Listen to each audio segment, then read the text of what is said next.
everybody, and welcome to Project HR, a podcast dedicated to building better workplaces. Project HR is brought to you by Projections, an IRI company. IRI helps organizations navigate workplace challenges, improve employee engagement and productivity, manage labor relations, and implement effective communication strategies to achieve their goals. For more information, you can visit Projections online at projectionsinc.com. I am Jennifer Oraquah, Director of Business Development for IRI, and your host for today's episode of Project HR. Now, to be successful, we're all told to go to school, study hard, learn career-specific skills, and gain depth of experiences, all to bring value to our current and future employers.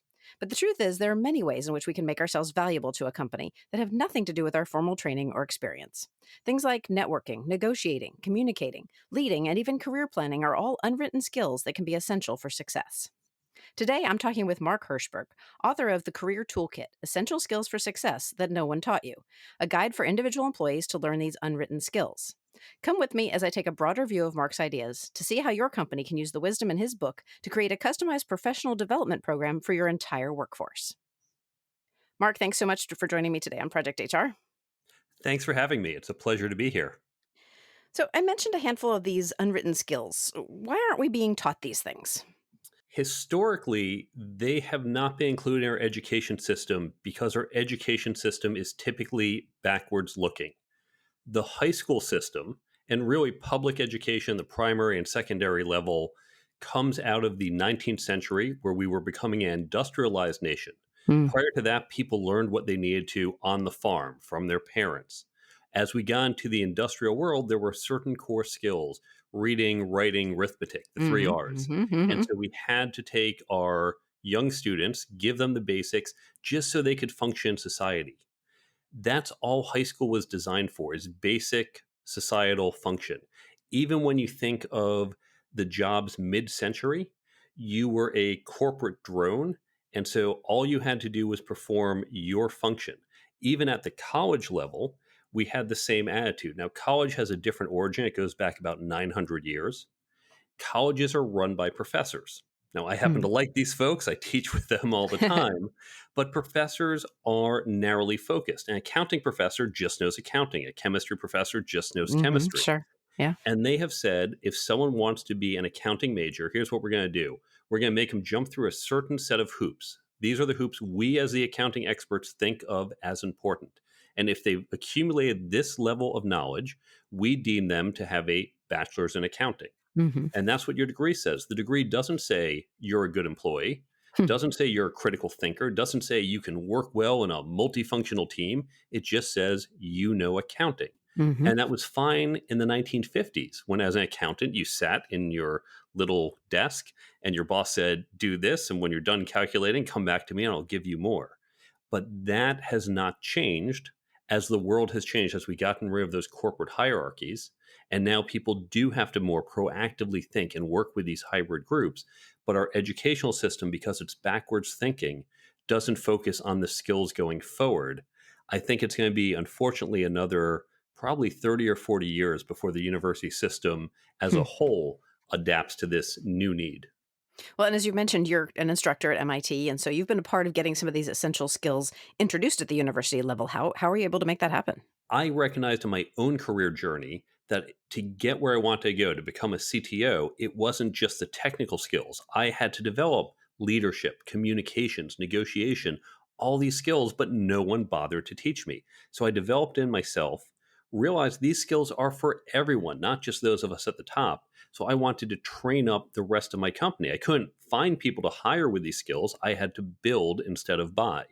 And around this time, after I had begun developing these programs, MIT, thanks to a generous grant from Deshja Pandey, was starting up a program.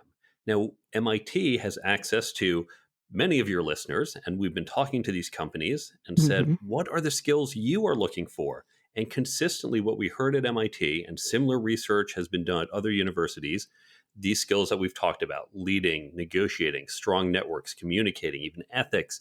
These are the skills companies want, but we are not teaching them. So we had to, at MIT, instill this in our students through a side channel program. It wasn't coming through the core programs. And when I heard of this, I said, I've been doing this myself in my companies. Do you need any help? Can I lend a hand? And they said, yes, please. So I came in and shared some of my background and work and why I had developed.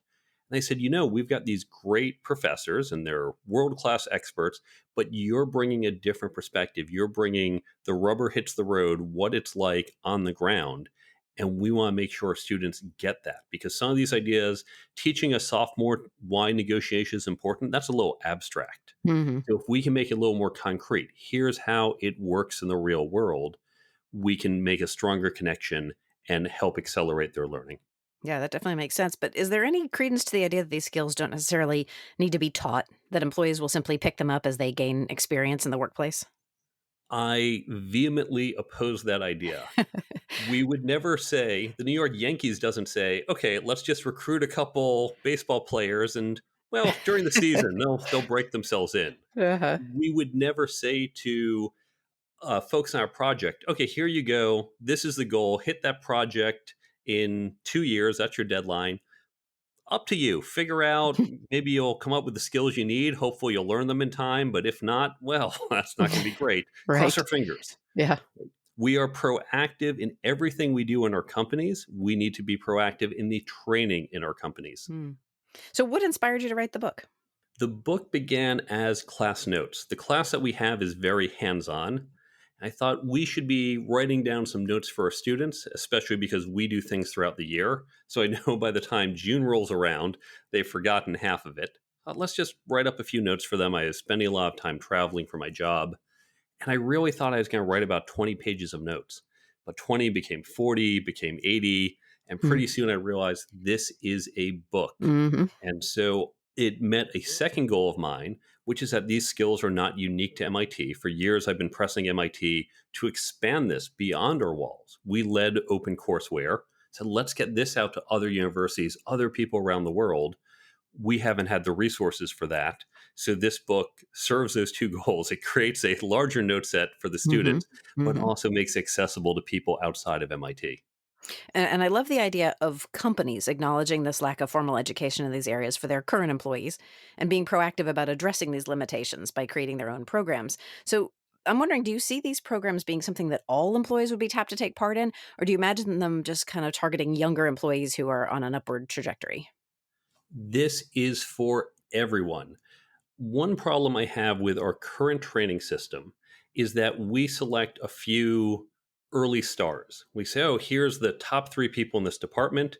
Okay, I'm going to send them to training. And so, what you're doing as a head of HR is you're going to your CFO and saying, I need $10,000, and I'm going to take that money and simply buy a vendor. And then I'm going to pick a select few people, and they get the benefit of that vendor. Mm, That is not an efficient use of money. mm-mm, It's also, as an HR person, that's not feeling great for you. All you're doing is selecting vendors. You're here because you are a top professional. You know about employee development and employee engagement. So when we build a broader program, as we'll probably talk about a little later in this episode, there are a number of things that happen. First, we're going to hit everyone, every employee, top to bottom, can be part of this.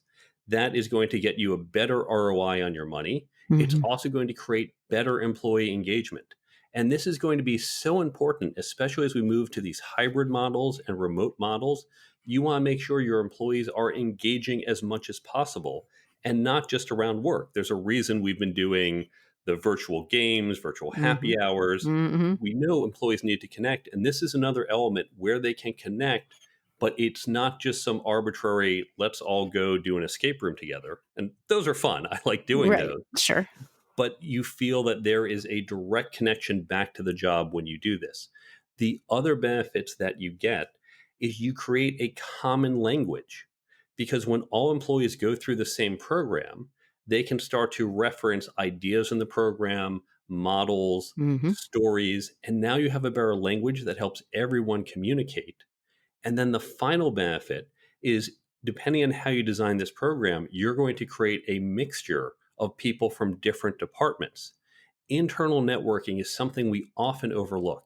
Employees think of networking as just something to get a new job, so they focus not on people at their current company, they're already mhm. there. Let me find Right, new folks. right. And in terms of our corporate development, internal networks are really low on the list. So when we create this program for everyone, What we do is we help our employees get to meet people in different departments, different areas, possibly Hmm. even different seniority levels, depending on how you choose to set it up. Hmm. And that's going to help strengthen your internal network.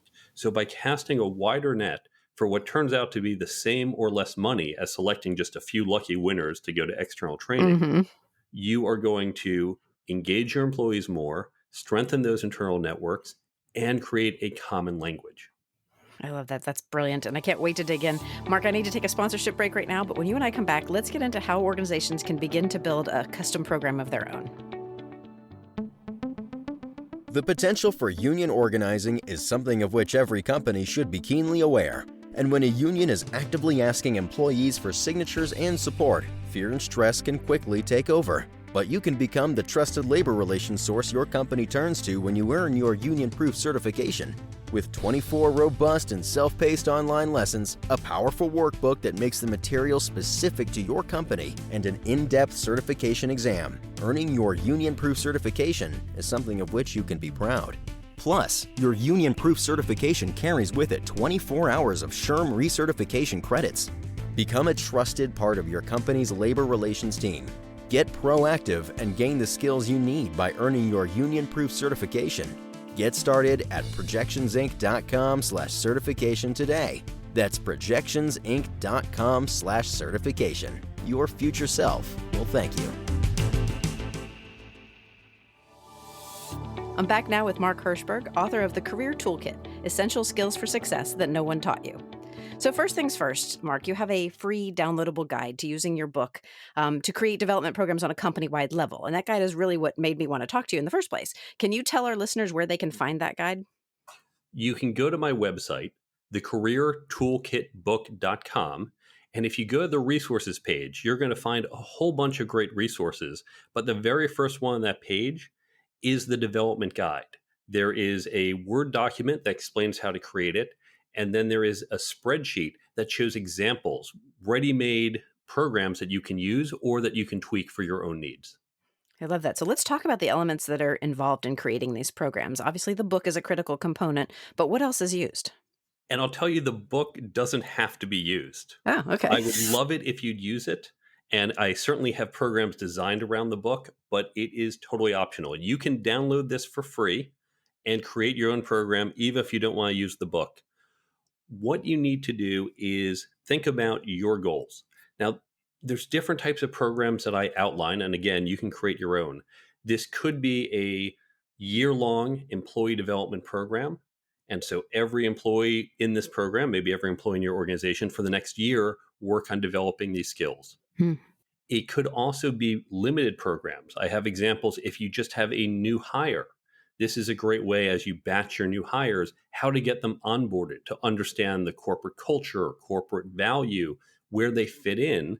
They can learn that as a group, and that's a shorter cycle. Hmm. You could do a simple three cycle. That might be 3 weeks. It might be, if you do 2-week cycles, 6 weeks, but a 3 cycle unit, which is done every year at your annual review, how to have your employees prep for that annual review Hmm. so everyone gets the most out of it. Or maybe you do a cycle for promotions, people as they move to a new level. So you can use this in different ways. And if you're using my book, I break down the parts of the book that will help that. I love that. So when you're creating programs for an entire organization, the idea of group size, I think, probably becomes key. Is there an ideal number of people that should take part in these programs, or is it dependent on like the programs that you described, the different variations there? There are different ways to do it. Now, here is the key. The way we teach these skills at MIT, I mentioned it's very hands-on interactive. We don't just sit there and lecture at them.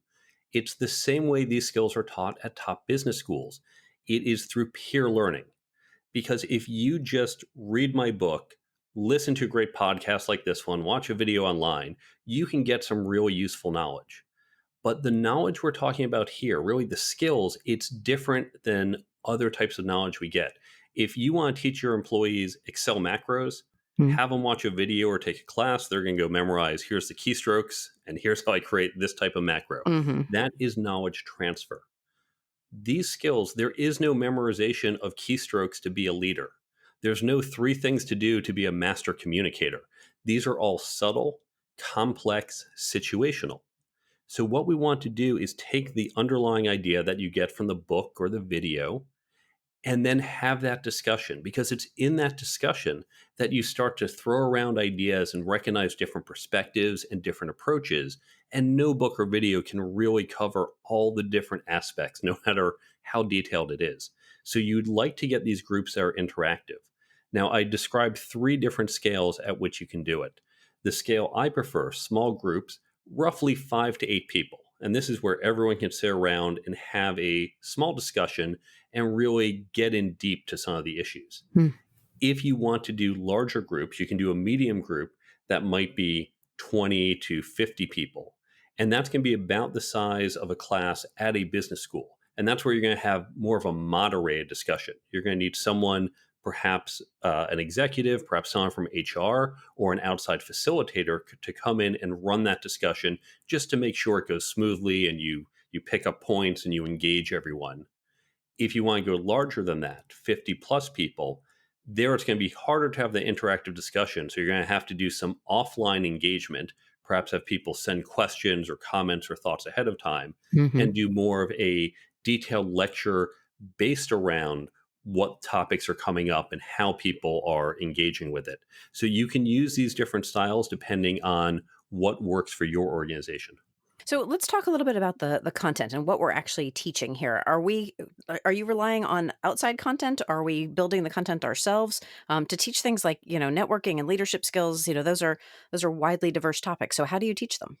This is where you can use a variety of sources.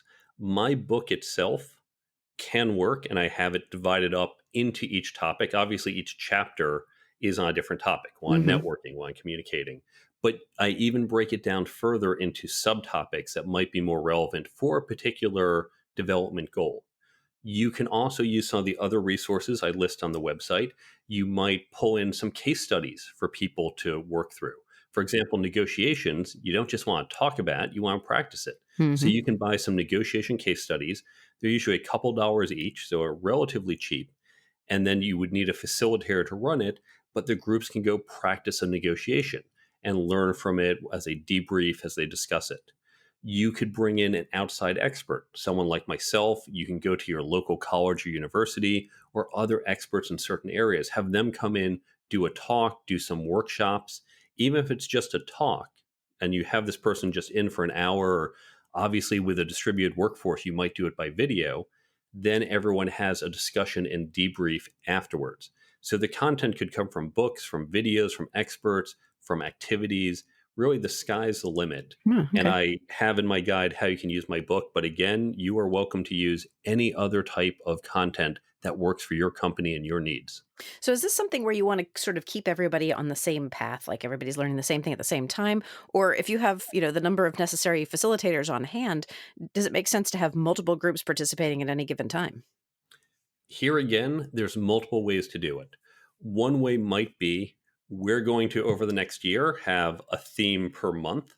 And this is it. This is the cycle. And here's the Hmm. schedule. And come in and everyone's together. Hmm. Certainly, one of the advantages is now everyone has something to talk about. Everyone just looked at the same content Hmm. last week or last month. And Sure. so you've got that universal engagement. If you're doing the approach for, say, new hires or new promotions, you're going to create obviously specific groups tied to that particular development milestone. Another option might be to have standing groups. Think of your ERGs, your employee resource groups, which are focused around a particular area. So you might have, for example, a standing negotiation ERG and a standing communication ERG. So someone might say, well, in my development goals, I'm supposed to get better at negotiations. I'm going to join this group. And for the next 6 months, I'm going to go to the monthly meeting and do the readings and the exercises and engage and practice and grow that skill. And that's all I'm going to focus on, along with the other people learning that skill. And then after 6 months, okay, time to cycle out of it. I think I've hit the level I need. Now I'm going to go over to the communication ERG and I'm going to focus on that group. So this allows you to have standing groups with a smaller number of facilitators, assuming the groups don't grow bigger than what you are capable of managing. So how do we train these facilitators? I mean, you're talking about skills that people haven't been taught in school. So how do we train someone to teach it? The facilitation is different than teaching. And this is the key. This is what's going to keep your costs down. Because if you have different people of different backgrounds, you take that initial content, say for my book, and you have that discussion. The facilitator, which is likely going to be someone from HR, doesn't necessarily have to be the world's greatest expert on this topic because they're not providing the wisdom. They're not saying, everyone, listen to me. I'm going to tell you all the secrets. Instead, we begin with that book, that article, that video, and the facilitator's job is to encourage the conversation. And as people raise different points, different issues, to pull those threads and help the whole group learn from them.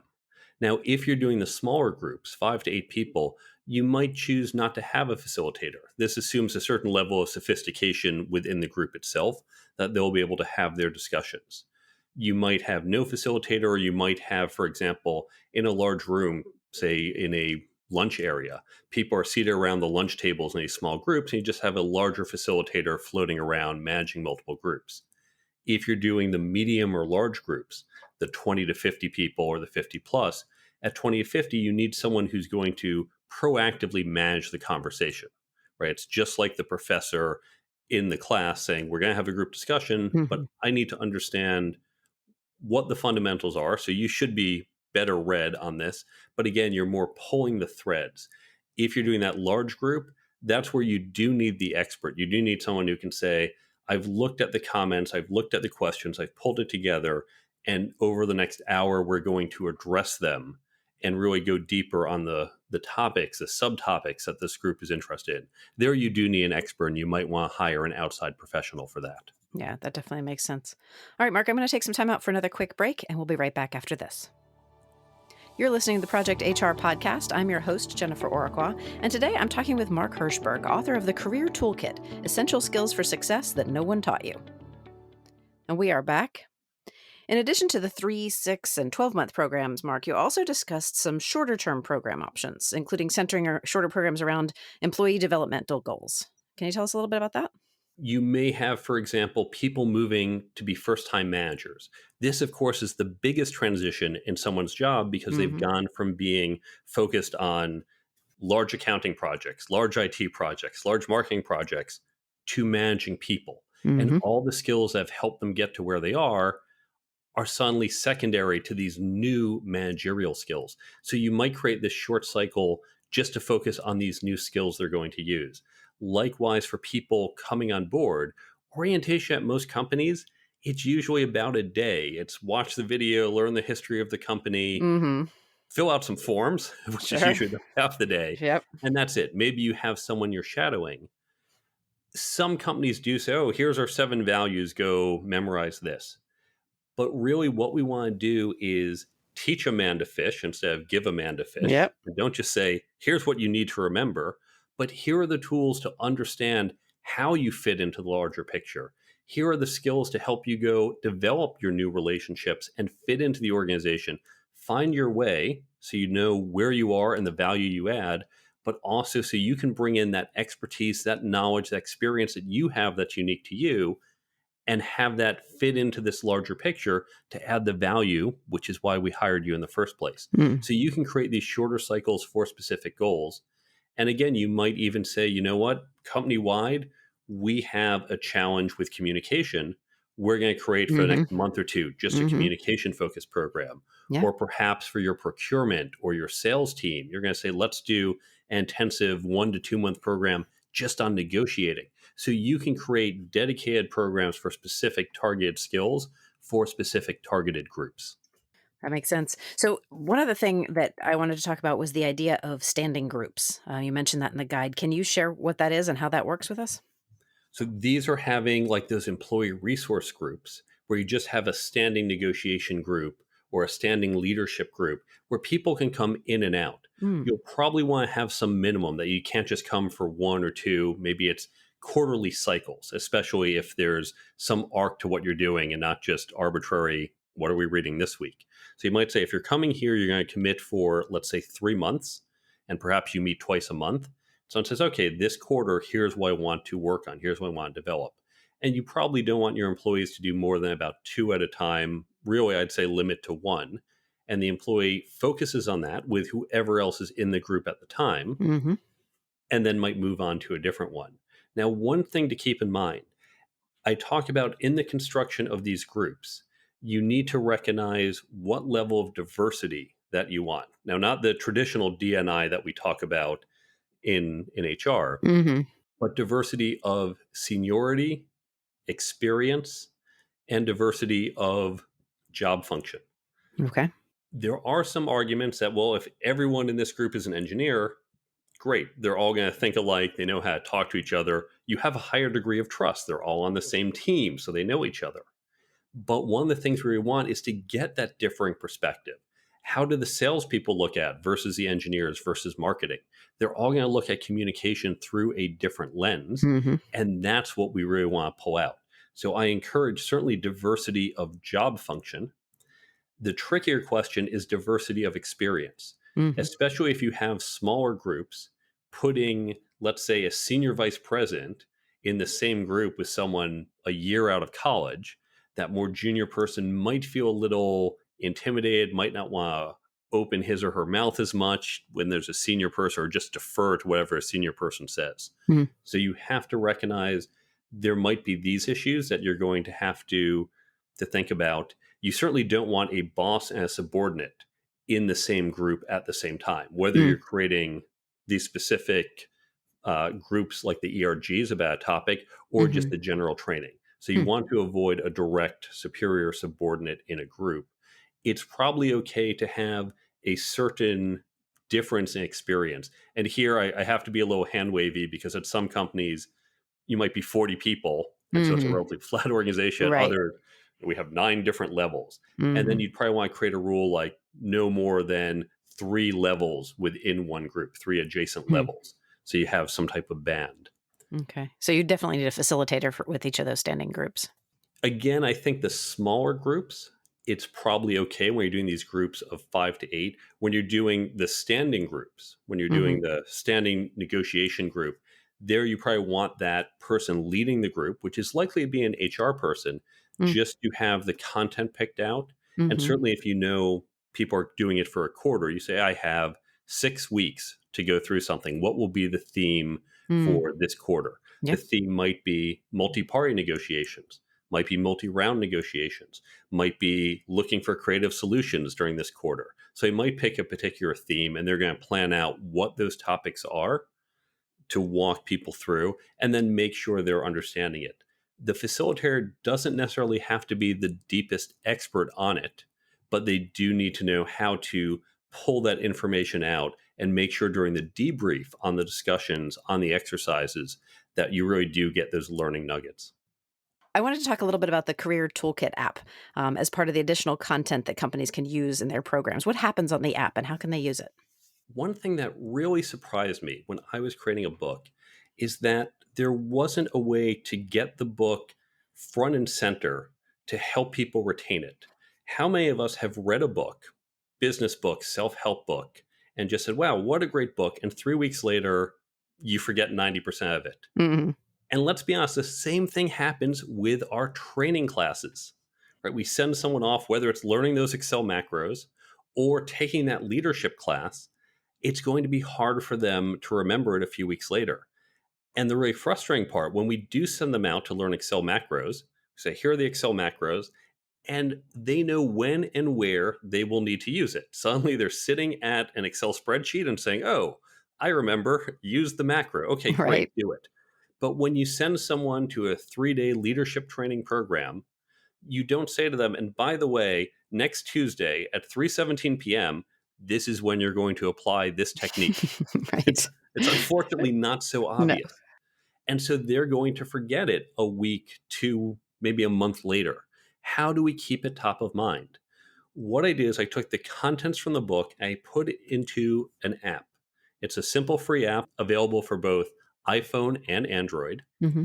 And the app, it's like a daily affirmation. Each day it pops up a little tip. If you'd gone through the book with a highlighter, here's a good quote, here's a good reminder, here's a good tip. Mm-hmm. Pops up on your phone, you look at it and go, oh, right, that was a good point. Swipe, and you're Nice. done. Nice. Or perhaps you're about to go into, say, a negotiation, or you're going to interview a candidate. Say, well, I remember there were a lot of good tips, but I can't remember what they are. Open the app and then just flip through the tips on that particular topic. And the app, by the way, can be set just to a topic on those reminders. So if you are in the negotiation training program for this quarter, Hmm. just set to only have negotiation tips. Oh, okay. What this does, it first creates better retention because it's going to be reminding you day after Hmm. day. And this is going to help the learning with the book. And this can also be used for other HR training programs. The second thing it does, it keeps it top of mind. Because when we learn a new tool, when we learn about a new way to communicate, we might not consciously be thinking, okay, where do I apply this? Can I communicate like this now? No, wait, okay, what about now? Hmm. But by having us get reminded of it on a more regular basis, we're going to be more receptive to recognizing the opportunities to apply it or recognizing when other people are doing something along these lines so we can continue our development. So the key thing is using a tiny amount of time, literally the seconds it takes to see that notice and swipe it away, Hmm. helps keep it top of mind, increases retention and learning. Sure. And you said that's available for both iPhone and Android, and it's Career Toolkit. That's the name, right? If we're searching for it. The Career Toolkit app, you can also go right to my website, the Career Toolkit book. And if you Okay. look in the top nav bar, you'll see the app and you click the app link, and that's going to show you where to get the app on the Android and iPhone stores. Perfect. Easy enough. And I wanted to get into a suggestion you have about adding more content to the program by getting in touch with local universities or speaker bureaus for case studies and outside speakers. I'm thinking that even helps make community connections as well. Can you talk a little bit about that? It absolutely does. Now, as I've said before, the content, I'd love if you use my book. And certainly, again, we've got how the book is broken up to be used to certain goals here. But if you don't want to use my book or you've used it and you want to go beyond it, you're going to need to source more content. I've said you can get from wonderful podcasts like this one. You can go to YouTube videos. You can read articles. But if you go to your local communities, and here's where you go to those professors, those speaker bureaus, what you're going to do is engage outsiders, and that's going to expand the overall network of your company, of the people in the company. It's going to make more people aware of what you're doing. It's also going to expose you to more outside ideas. And when you bring someone in, as opposed to just reading the book or video, it can be more interactive in that initial engagement. So suppose the professor comes in, does a talk or a workshop, and then you can have your employees learn in an interactive way, but then also debrief later, or even debrief after doing, say, the exercise while that expert is still there on premise. Perfect. All right. I want to let our listeners know that links to your website, to the guide, as well as to the book, The Career Toolkit, will be included in our episode companion guide. So listeners, please unlock that today at projectionsinc.com/podcast. Right now, though, Mark, it's time for our lightning round questions. And these are questions we ask of every guest of the podcast. Are you ready? I'm ready. All right. So our first question is always a topic showdown. In this episode, we've been talking about essential career skills, but it recently came to my attention that you are also a ballroom dance aficionado. So in your opinion, Mark, which of these ballroom dancing skills is more essential? Great posture or great flexibility? I would say probably posture. What most people don't know about ballroom, the flashy moves that we do, it's really just to catch the attention of the judges. It is the posture that we are judged on. It is our technique that we are judged on. And really, when you think about this in the corporate world, it's great to be able to pivot and do creative things and guerrilla marketing, but ultimately it is your product or service. Getting that right, that is what matters for success. I love that. Great tie-in. So tell me, what's the best book that you've read recently? Recently, I read Charles Vogel's The Storytelling for Leadership, which is a fantastic book. Breaks down how to think about using stories, how to create stories. Charles has a series of wonderful books, including The Art of the Community. I also read Range by David Epstein, which is another fantastic book on learning. Nice. All right. Next thing, what is your favorite thing about teaching these essential skills? I love the moment when the light bulb goes on. You can just see the look on the student's face where suddenly they realize, oh, I need to think about it differently. And it's in that moment, it's not that they now know everything, but now that they can perceive it differently, their journey to continue to learn and develop that skill begins. And that's what gets me really excited. Yeah, for sure. So tell me, what's the best piece of advice you've ever been given? Long before there was the internet, I was reading a book, and the advice that the grandfather gave to the main character was, live your life as though everything you do is going to be printed on the front page of the New York Times. And again, long before there was the internet, I've always said, as long as I feel confident that I can, whatever I'm doing, that I can say this to my friends, to my family, that I can feel good about. I don't care how unpopular this decision is. I don't care what the consequences might be if I feel is the right thing to do and I can defend it. That's a great way to live. All right, final question. Who or what inspires you? For me, it is about helping people with their professional efficacy. I really get pained when I see people stuck in their careers, wanting to go further, sometimes even having the skills to go further, but missing a key piece and not sure how to do it. And it's an unfortunate situation because it means the individual misses out, the company misses out, and society misses out. So as much as I love all my work building startup companies and doing technology work, I really get excited about helping people and organizations with their professional efficacy. I love that. Thanks so much, Mark, for joining me today on this week's episode of Project HR. Thank you for having me. And thanks to our listeners. Once again, this is your reminder to grab the companion for this episode at projectionsinc.com/podcast. And if you'd like to be on Project HR, or you know someone who would, feel free to email us at projecthr@projectionsinc.com. And last, but certainly not least, to make sure you never miss an episode of Project HR, we hope you'll subscribe to the podcast. Drop us a line, leave us a review, or give us a handful of stars wherever you get your content. That's it from me for now. Let's make it a great day at work.